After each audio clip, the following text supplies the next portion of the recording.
Welcome to episode 33 of Successful Demo. In each episode, analyze the tutorial and practical aspects of one more newly released cards. Today, we'll be looking at Takobi. Now, Takobi, as the card art might suggest, actually means sword, and this is the word for sword in the Hausa language, predominantly spoken in Niger and Nigeria. Now, this is where I got nerd sniped as I was doing my research, because it turns out before chancing upon this card, I've never actually heard of this Hausa language.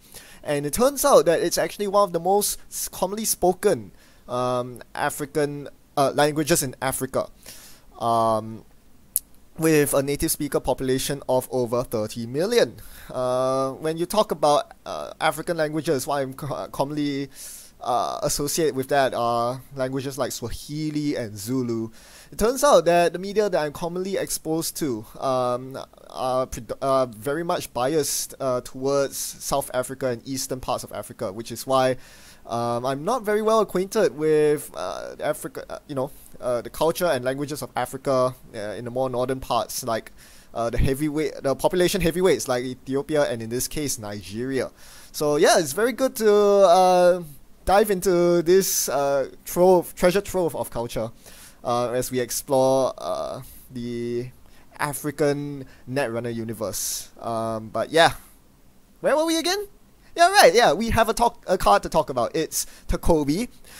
This is not an icebreaker, but it breaks ice pretty well. It allows you to pump your other breakers for free, clicklessly. It's so good. The condition, of course, is that you must break all subroutines on your ice that you encounter. So, the baseline of Takobi is pretty good, because you can spend 2 power counters to gain 3 strength. Typically, your icebreakers are 1 credit to pump your icebreaker by 1 strength, so that's basically a net gain of 3 credits per 2 ice broken. Of course, there are some restrictions on this. This is only useful if your opponent is running high strength ice. If all your opponent's ice are vanillas and enigmas, well, you're probably not going to use Takobi. So there's that innate assumption. However, there's the upside in that Takobi actually activates even on the ice that you use Takobi for. So to illustrate this, I'll give you an example. Assume that you have two power counters on your installed Takobi, and you're facing up against, say, a barrier-based corporation, running ice wall and firewall, and you're running paperclip. So when you meet the firewall, you can dump the power counters on firewall as shown here and break firewall for only 1 credit, because your paperclip is now on 4 strength. So it costs 1 to break the firewall, and by breaking the firewall, you gain a power counter on the run. So this is what I mean by it activates even if you just use Takobi. So I use Takobi on the firewall, more accurately on the paperclip, but when breaking the firewall, even though I use Takobi counters, I get a 1 counter refund after breaking the firewall.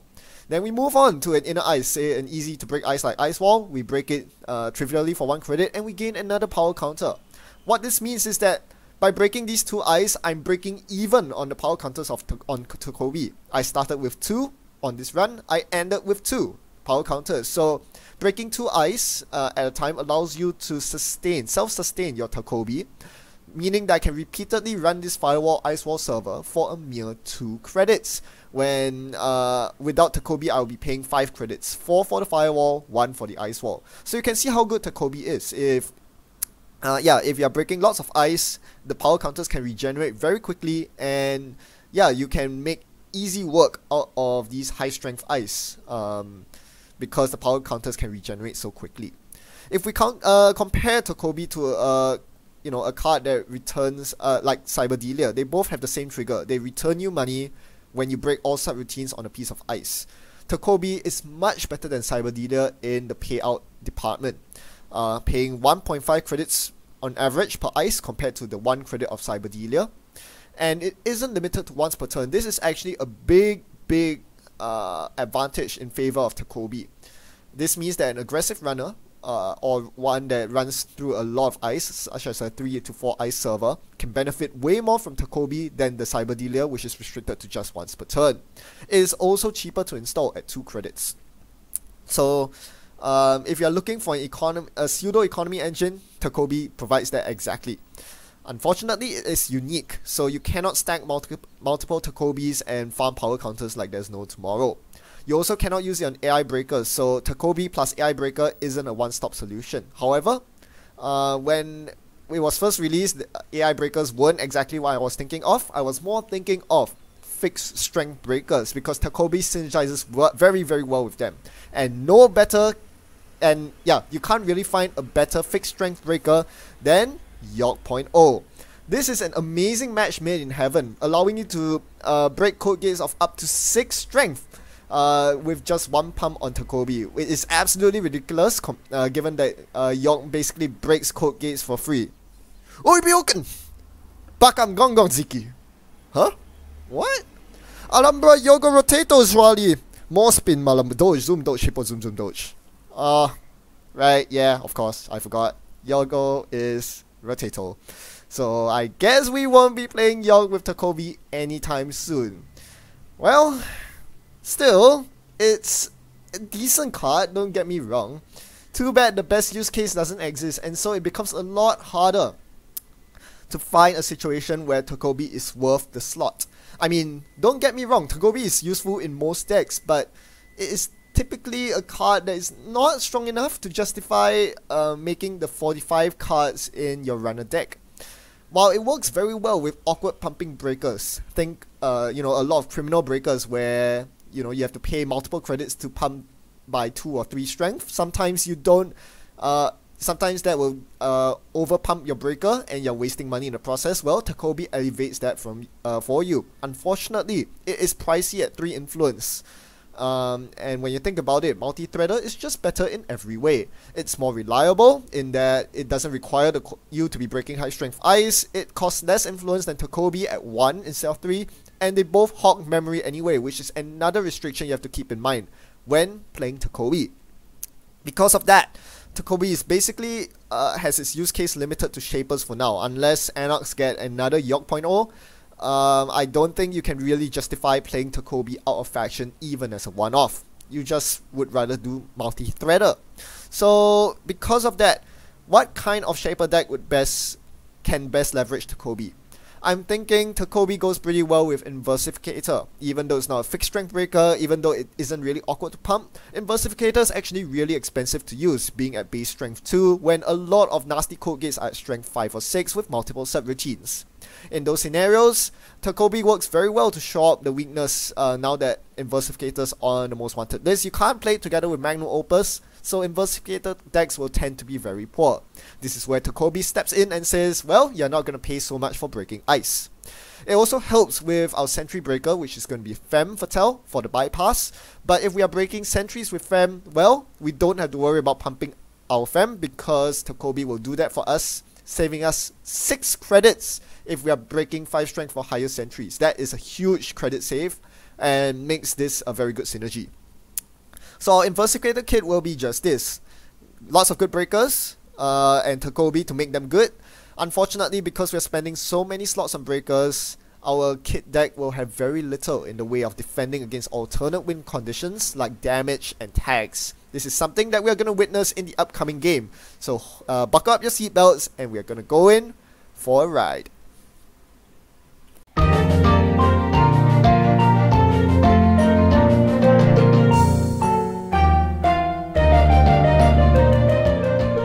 Today we are playing up against an unknown AdTech deck, so we don't know whether they are on kill, whether they are on MCA austerity, whether they are on tags, and that's one of the strengths of AdTech. It's kind of like HB engineering the future back before rotation happened.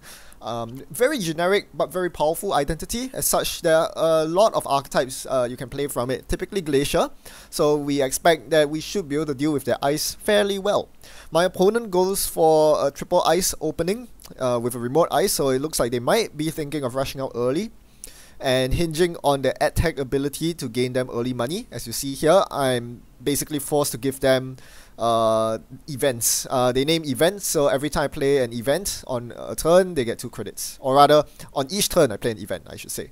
My opponent goes for install double advance, so this obviously screams NGO front here. I'm not going to bother contesting it. Or am I? That should be interesting. So I'm going to diesel here, I'm going to play Sure Gamble, and because this was a 7-click turn, I could actually, run that server in case it really was an agenda. because what I usually do with this deck is to get Inversificator out ASAP with SMC into Stim Hack. SMC costs 2 credits, Inversificator costs 6, that's a total of 8 credits, almost just perfect for a Stim Hack. So this is what compelled me to Stim Hack here. Normally I would Stim Hack on Archives, so that I don't have to deal with ice, but since my opponent was threatening an agenda, might as well go to the remote anyway, and I get a bonus. I get to switcheroo the Data Raven on the remote with the ice on HQ, and that is very important, because Data Raven tells me my opponent is very likely to be on a quantum predictive model.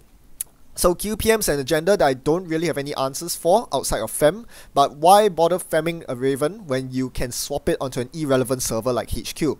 So clearly I'm not going to plan to run HQ anytime this game ever. All I need to do is to lock the remote and to toss a deep data mining here and there to get 7 agenda points. Even though it wasn't an agenda that I fetched, my opponent did reveal the NGO, which I fully expected. That's still fine. I accomplished mileage, or rather I achieved mileage, by swapping the Raven to HQ. My opponent bamboozles me with a Bill here, which further confirms the agenda suite. That's another thing that is typically, there's variations. You can run 6 3-point agendas, or you can run the typical CTM agenda suite like my opponent's doing here. Without that many 1-pointers, of course, just QPMs, Bills, Global Foods, and maybe 15 minutes. Very standard stuff. Don't forget that Asmari Ad Tag is 18 agenda points instead of 20. Alright, so I deep data mine here because it was a scoring window. My opponent just scored a Bill, so now they are slightly poorer. This might be a good time to deep data mine. And with 7 credits, I'm fairly confident that no matter what my opponent reses here, my Inversificator can take care of it. They don't res, so I'm going to see 4 cards because I have 3 free memory. So I guess that's a bit of a limitation because I haven't found my console yet. My deep data mining isn't as efficient as it could be. But that's fine, and because, Kit in the early game especially can easily run with just an Inversificator installed. So, deep data mining still accomplishes pretty, a lot. Like, Maker's Eye costs 2 credits and you get to see 3 cards. In this scenario, deep data mining costs 1 more than the Maker's Eye, but allows me to see 1 more card. I'll take that. It's pretty good. My opponent installed double advances here. Is it their second NGO? Is it an agenda? Tough question. I don't know. What I do know is that I can easily get into the server if I want to. And I know that I locked R&D last turn. There are no agendas on top of R&D. There were just a bunch of ice and money. So because of that, I'm telling myself, well, if they have an agenda, I guess they can score it. And they'll be very poor after that. If they don't have an agenda, well, as we clearly see, that was an NGO front, which tells me that my opponent doesn't have an agenda in HQ. They don't have any agendas in R&D. I don't have to run the remote for some time now. Even if they start jamming cards into the remote, I don't think I need to run, because they probably would have scored the agenda last turn if they could. And anyway, what are the chances they have that many agendas, right? So I'm going to continue on here with a hyperdriver turn with professional contacts, a very lovely combo that I like. Really helps accelerate your setup, which is one of the biggest problems with the kit deck. Inversificator so expensive, and your money cards like data folding, all those things are super expensive. So I'm not a fan of the expensive stuff. Gotta get them down early, and hyperdriver allows you to accomplish that. My opponent shows a QPM, so yeah, I guess they had their agenda, but that's fine. It's only a 1-pointer. They spend a lot of time scoring it. I'm cool with that. Unfortunately, a bit of lack of foresight on my part, because I installed the Takobi, I'm left with 2 free memory, which means that I can't use the hyperdriver that was in my hand. I would have to overwrite something, and we don't want to do that, so I'm forced to actually discard the hyperdriver. And that's where the brain damage is really causing me problems, because I can't keep that many cards in my hand. Now, I did my card counting. My opponent drew exactly 4 cards, which was the number of cards I saw on top of R&D from the first deep data mining. So now it's time to relock R&D with the second deep data mining. I'm so rich, I have Inversificator. Against 2 pieces of ice, you can guarantee entry into R&D, right? Because I can always swap the outer ice with the inner ice, unless it's a data ward. Now, this is a tricky one. In order to swap the data ward from outside to inside, I actually need to break all subroutines. This is a requirement as stated on Inversificator. So if I do not do the swap, if I do not break all subroutines, which is bloody expensive by the way, 8 strength 4 subroutines, I'm not going to break that. The trouble is, I won't be able to swap it, and I'll be liable for a face check Depending on what the inner ice is, I could be in some trouble. I really don't. So in my mind, I'm going through all the possible nasty ice that could hit me. My opponent's probably not on Cobra, which is the one ice I fear the most. I cannot have my Inversicator trash at this point. That would be a huge setback. Any other ice I can deal with. Code gates can be broken. That's the most important one. Barriers, IP block resistor can be traced through. Sentries, well, there's no current, so it can't be Newshound. Turnpike is fine, Raven is fine. So I'm just going to go through here and see 3 cards. IPO, Hedge Fund, Hedge Fund. Well, I guess they're getting lots of money. And I don't get my agendas. I did a 4-card deep data mining followed by a 3-card deep data mining. No agendas at all. Where are they? I have no idea. All I do know was that it was very bad luck there. Maybe agendas in the remote now. Could it be? Nah, it can't be. I logged R&D earlier. Unless they started the game with BU, QPM, food. It can't be. No, I refuse to believe that. So, yeah, I'm just gonna let this remote go. Because I can't really deal with it. I haven't drawn my barrier breaker yet. And I can't really afford to blind fem the remote at this point. That could be a really costly mistake if I fem the wrong piece of ice. So I'm just going to set up here. Or am I? I'm very tempted to go for the modded fem here and run the remote, because letting my opponent score an over advanced BU or global food initiative or degree mill or yeah, you know, any 3-pointer is a pretty awful prospect at this point. Alright, so pretty tough situation here. I do know that my opponent's on exchange of information, I think. I saw that on one of my deep data minings. So I was kind of compelled to run this server, and I started targeting an ice and going in for the run. Yeah, pretty nasty run. Pretty nasty first piece of ice to hit, a toll booth. Makes me wish I had the fem on the toll booth instead. Anyway, I femmed the innermost ice. I'm going to break the toll booth regularly here. And the question is, do I do swap Cs? I decided to swap Cs here, swap the second ice for the toll booth. It's incredibly expensive to do it this way, but I decided to do it because I needed to guarantee that I was able to break the middle ice. And I could only do that if, you know, I pushed the toll booth inside. I didn't want to hit something like a Data Raven that would land a tag on me and cause lots of trouble. So I'm going to bypass the inner IP block there and find a global food to reward myself with 2 agenda points. But this leaves me very poor, and I was fully expecting a hard-hitting news here as punishment. Turns out my opponent isn't on hard-hitting news, or they haven't drawn it yet, because I get away scot-free. We are both fairly poor, but my opponent, as you remember from deep data mining, they had hedge fund IPOs, so now they're rich again. So yeah, you can clearly see the downside of this deck. When you don't draw your console in time, you're getting very suboptimal deep data minings, and that's where the deck anti-synergizes a bit. You really want the Takobi in this matchup because there's so much high strength ice, the Raven, the IP block, the toll booth, but with the Takobi that takes up 1 memory, that's 1 less access I got on the deep data mining run. My opponent attempts to play some mind games with archive memories into NGO front, followed by installing and advancing it. The thing is, there's not much you can threaten with a single advanced card in the remote, so I'm just gonna let my opponent have it, while I draw into my Ankusa. Now that's an interesting prospect. I think Ankusa can be fairly useful in this matchup, however, I'm in no economical position to install it.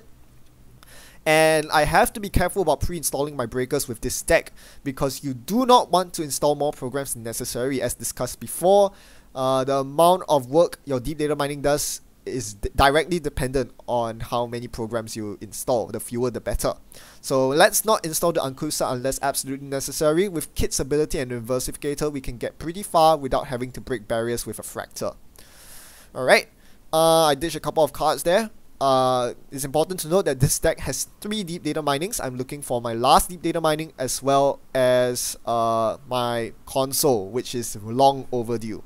Now, something I wasn't really paying attention at this point, mostly because JNet automates everything, is that my data foldings are not actually paying out. I only have 1 free memory, and this is a big problem because I badly need the money to get past toll booths, data wards, and given that my opponent just played a Death and Taxes, it tells me that they are on some sort of deck that leverages on a credit advantage. So something like hard-hitting news or Seesaws might come my way sooner or later.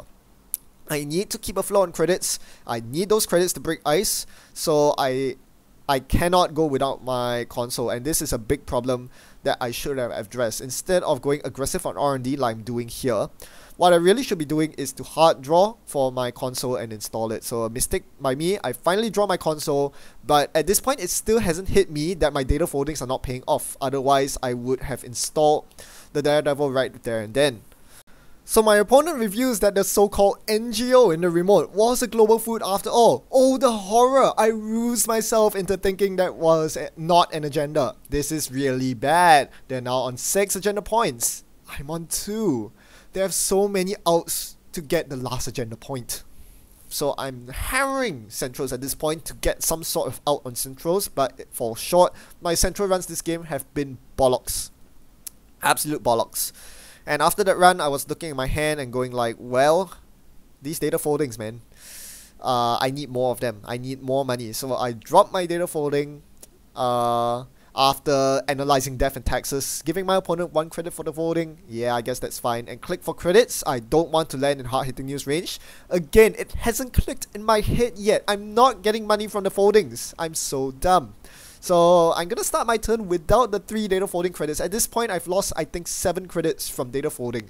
That's a huge deal. And my opponent just installed something new in the remote. I think I need to go for it. Do I? I have to. That could be the winning agenda. But can I afford to? That's the question. So I have 4 clicks here. I'm going to run R&D. And they show me an IP block. So because of this, I mean, at this point, I basically accept that I can't really win on the remote if that's an agenda. The toll booth is in a very awkward spot, right? So I'm going to run R&D instead, break the IP block, and decide whether to use Inversificator here. It's a very good tempting proposition to swap the IP block as the innermost R&D ice, so I can break it again, and yeah, that way I don't have to deal with the data ward.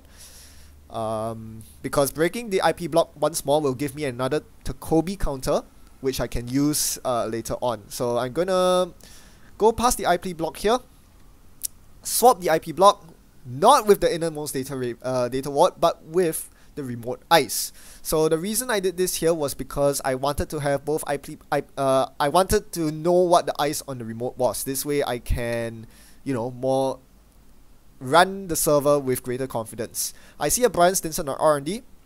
That's fine. It's not going to make a difference in this game. So I'm going to click for credits. Oh, wait. Last click. I need money. So I click again. Once again, it hasn't clicked in my mind that my foldings are not paying out. This is such dumb play. I'm installing cards that are not even paying out. So let's talk a bit about my console choice. Originally, this deck had U-backs, which is far more reliable. But then I quickly realized that Daredevil is actually the correct answer, because it gives the 2 memory that U-backs lacks. The 2 memory is very, very important for enabling deep data mining and data folding. So yeah, this deck needed a strong economy package, which is why I have data foldings, and Daredevil helps enable that with the wealth of MU it provides. This is why I'm not playing a more conventional console like Astrolabe. Because it just doesn't give 2 memory, which is very important. So I rerun R&D here. It turns out to be a toll booth on the outside. So, well, I'm going to spend a lot of credits just to get past these ice, just to get a single access. But I need to at this point. The thought of contesting the remote by locking it is very unappealing, given my opponent has so many ways to win. They can score 15 minutes. They can drop a QPM behind these taggy ice. And I can't, you know, cover all those bases. So I let the remote go, because remember the NGO into Global Food bluff from earlier. They played the archive memories. The NGO was still in their hand. So yeah, I figured that was the NGO, so I escaped that bluff. But I stupidly put myself in Brian Stinson range. This is not how you win the game. I think at this point I was very exasperated and just not thinking properly. Yeah, it came as a shock to me that my data foldings haven't been paying out all this while, so I was so desperate to get down the Daredevil down without even thinking about the Stinson consequences. So at this point, I basically conceded the victory. There was no way I was going to win the game at this point, but I mean, I will just play it out anyway. So I was just going to click for credits for the rest of the game. Yeah, because there's really not much I can do. So interestingly enough, my opponent still isn't winning yet, and I started thinking, well, ambient kind of sucks. Their agendas, they kind of suck. They don't have 2-1s, so they can't really you know, threaten a win from hand unless it's the one-off 15 minutes, which is obviously a one-off, so I still have some outs there. But now my opponent forces me to run the remotes. They install something in server 1 and server 2. So I'm going to run server 2 first in case it's a franchise city. You know, always cover your bases. And yeah, apparently my opponent decided to feed me a quantum predictive model. We take those. So then I'm going to run server 1 because who knows, they might have installed double agenda. I have Stim Hack in my hand, which was pretty convenient, and my Daredevil actually draws me the rest of my deck, so I can pad my hand before taking the Stim Hack brain damage.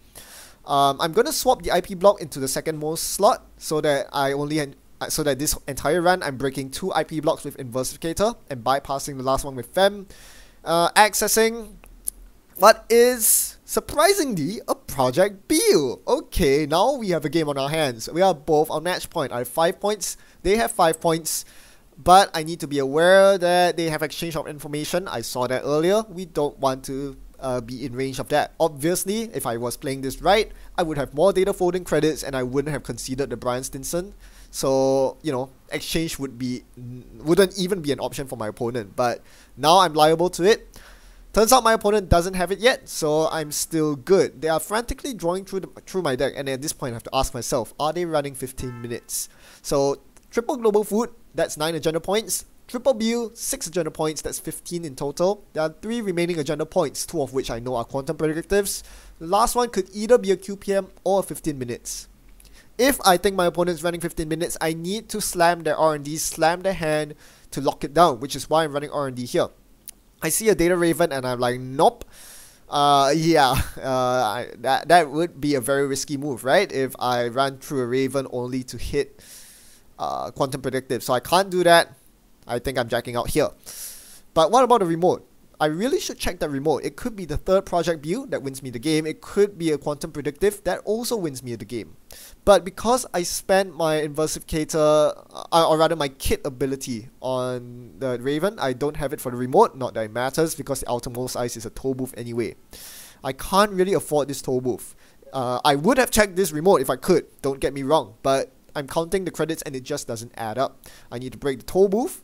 And either I swap it as to the second most ice, then I re-break it, which is too expensive for me, or I let my opponent fire the IP block trace, which they will probably win, given I'm poor after breaking the toll booth. So basically what I'm saying is, it's not that I don't want to contest the remote, it's that I can't. I just was physically incapable of doing so. Thankfully, that's not the winning agenda. I get to live another day as they continue playing money cards in hedge fund and IPO. Given that they are playing those money cards instead of drawing up, that leads me to think that their win condition is seesaws and exchange. And they were trying to get lots of money to enable that combo. Because of that, my correct line of play here is, instead of losing the credit advantage by making superfluous runs on R&D, I should be clicking for credits. Notice that I don't have any deep data minings by this point because my Stim Hack run to fetch the Bill just now so coincidentally sniped my deep data mining off the brain damage. So Hail Mary deep data mining on R&D wasn't an option. I would have seen 4 cards if I could, but now I'm forced to click for credits to stay afloat off the Seesaws Exchange combo.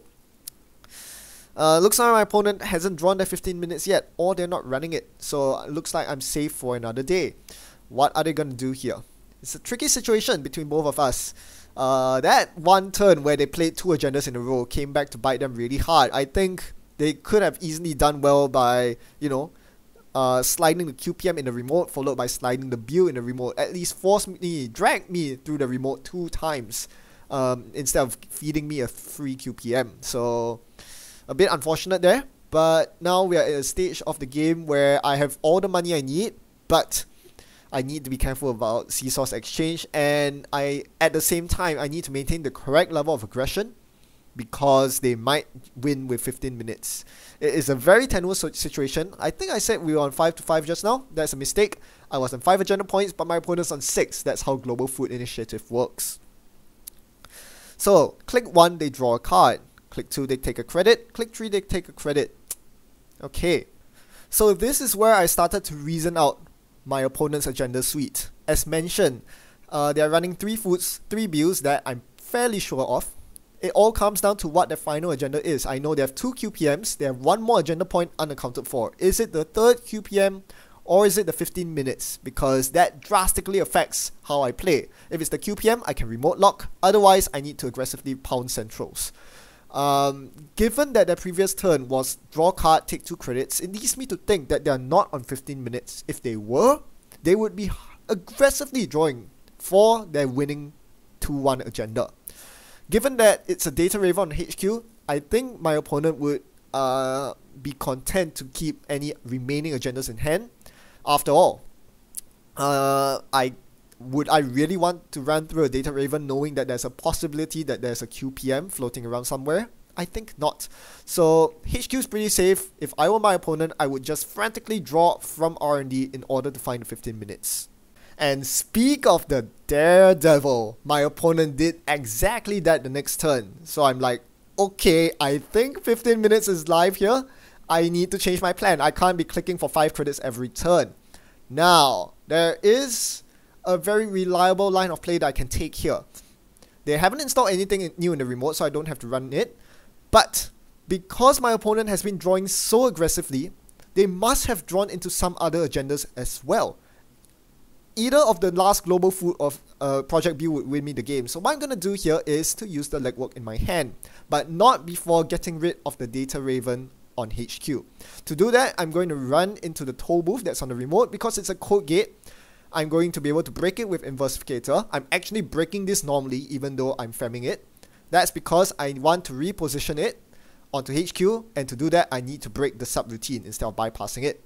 Now with the toll booth on HQ that is now fem, I can legwork, bypass it with fem, so I only pay 1 credit for this HQ run, and I'm going to see 3 cards from hand.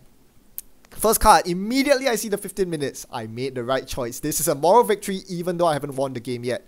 Second card was exchanged, but the last card was the winning agenda for me. Woo! All in a day's work. Even though both of us were flush with money that game, it still felt good playing Takobi and getting those clickless discounts on Inversificator. In fact, because of Takobi, I was able to keep afloat of my opponent's Seesaw's exchange combo, which they revealed later on that they did have in hand towards the end. However, when I went back, looked back at the video and crunched the numbers, I realized that Takobi did not fire that many times at all. It only fired twice, both times on IP blocks that I was breaking with Inversificator. That saved me a grand total of 4 credits. That is a net profit of 2 credits when you consider the install cost of Takobi. That is bad! That is really bad! Oh dear! So it was a really weird evaluation, right? I thought Takobi did a lot of work this game, but when I crunched numbers, it just didn't add up. Sure, I missed a Takobi trigger once. I broke a toll booth without adding a power counter on it. That would have saved me an additional 3 credits later on. But still, it still surprises, shocks me even, that Takobi did so little work, because I had the illusion that it was being very powerful this game against all my opponent's high strength ice. So what was the reason? I went further down the rabbit hole with the number crunching and realized that I made a total of 8 relevant runs after installing the Takobi. During these 8 runs, I passed a total of 15 res ice, and even though Takobi was able to gain power counters on 7 of these res ice, the other 8 ice that I passed were not Takobi eligible. They were either bypasses with Fem, another anti-synergy in my deck there. Fem bypass does not trigger Takobi. Or, on 5 occasions, I allowed the ice subroutines to fire. This was mostly down to data wards, which obviously, for obvious reasons, I'm not going to break the subroutines on. So at the end of the day, Takobi gained power counters on less than half of the res ice I passed this game. This is a very important statistic that shows that even against ice-based decks like my opponent was running, these are the ideal decks to run Takobi against, because you're obviously going to get a lot of Takobi triggers if you're running through servers with lots with deep servers of ice. However, against these decks, you're still allowing ice subroutines to fire fairly often. Because most of the times the subroutines are trivial. Data Ward being a very good example of this. So you're not getting Takobi mileage out of this, and because of that, the amount of Takobi gain that I get as a result is a lot less than I imagined. So even though this was a matchup where Takobi is supposed to shine in fact this is probably one of the better scenarios you can ask for. A lot of other decks, you know, if they're playing Acid Spam or if they are, you know, playing Rush for example, Takobi is going to do close to zero work. It's not even worth installing. Against my opponent's Azmari at Tech, I was passing a lot of ice, I was breaking a lot of high strength toe moves and IP blocks, yet Takobi failed to impress. And that's simply because Takobi's baseline value is still not good enough to justify a deck slot. I'm not saying it's a bad card. I think a lot of people get this misunderstanding that I'm hating on a lot of cards and I think they are, you know, garbage, they are binder fodder, and that's not the case. It is not a bad card at all. As I mentioned, it's still better than Cyberdelia. It pays out decently. It's just not as good as the other cards in the card pool. Not good enough to justify a one-off deck slot even in your 45 card deck, because the card pool is so big right now. You have so many other better options. I would reconsider Takobi once the designers print powerful fixed strength breakers like the York I was thinking of. Fixed strength breakers that break all subroutines for 0 to 1 credits but have a low base strength that cannot be increased. In that scenario, Takobi may very well shine. But for now, I think this may be the last time I'm touching Takobi for quite some time. What do you think? And most importantly, what do you think of the increased statistical analysis? From my feedback from my dear patrons, I see a lot of people enjoy the mathematical analysis I'm doing, so hopefully you all enjoy this. I'm taking your feedback into consideration. In fact, because of your suggestion for my card analysis to be a little more math heavy, I actually ended up diving pretty deep in this rabbit hole. If not for you, I would not have discovered why Takobi was that bad as it is. Doing the analysis on the number of ice I passed really helped me put things in a different perspective. So thank you, dear patrons, because it's your feedback that motivates me to do better and, yeah, discover things I wouldn't have otherwise. Hope you benefited from it as well. In the meantime, as always, thanks for watching and happy net running. I'll see you in the next video.